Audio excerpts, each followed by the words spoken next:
Sir নমস্কার। নমস্কার। আমার নাম রূপা রায়। আমি তেলিয়ামুড়া ডিএস মোটরে একজন কাস্টমার কেয়ার এক্সিকিউটিভ হিসেবে আমি কাজ করছি। স্যার আপনার নামটা কি আছে আমি কি জানতে পারিনি? হরলাল নমস্কার। আপনার অ্যাড্রেস? উত্তর সিংহেশ্বরা বড় বাগাই। এখন বর্তমানে আপনি হিরোর কোন মডেলটা চালাইতেছেন? ডেস্টিনি। এসটিনি। কোন জায়গা থেকে কিনা হয়েছিল? এটা বাইক শোরুমে থেকে। ডিএস মোটর থেকে। হ্যাঁ, তিল্লামোড়া। আচ্ছা, কতদিন হয়েছে স্যার? প্রায় 15-17 দিন হয়ে গেছে। আজকে কোন জায়গাতে আইছেন? আজকে সার্ভিসিং রুমে কিসের লিগে আইছিলেন? গাড়িটা কাজ করার জন্য। আজকে যখন আপনার স্কুটিটা নিয়ে আমাদের এখানে আইছিলেন, আমাদের এখান থেকে টেকনিশিয়ান সুপারভাইজার আপনার ওয়েলকাম জানাইছিলেন। হ্যাঁ, খুব ভালো হয়েছে।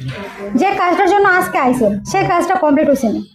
একদম সম্পূর্ণ। আর কিছু কিছু কাজ তো দেখেন পুরাটা সম্পূর্ণ হয় না, তারপরে আবার আসতে হবে। আচ্ছা, যত টাকা জানাইছিল কাজটা করতে গিয়ে লাগবে এত টাকার মধ্যে হয়েছে তো না? হ্যাঁ, আর সময়ের মধ্যে কাজটা কমপ্লিট হয়েছে না? হ্যাঁ হয়েছে। আর বিলের কপিটা আপনাকে হোয়াটসঅ্যাপে দিয়ে দিব, ঠিক আছে? আমাদের এখানে আসার পরে আপনারা একটা খাওয়ার একটা কুপন দিতে পাইছেন না? হ্যাঁ, পাবে। আজকে তো আমাদের এখানে আমাদের সাথে একটা গেমও খেলছিলেন, কিরকম লাগছে স্যার? ভালো। আজকে আপনার স্কুটি যে টেকনিশিয়ান কাজ করছে ওই কাজটা যদি আপনার কাছে ভালো লাগে তাহলে একটা নাম্বার দিতে লাগে। সবকিছু ভালো লাগলে 9 বা 10 যে কোনো একটা নাম্বার দিতে পারে। মোটামুটি ভালো লাগলে 7 বা 8 দিতে পারে। 7।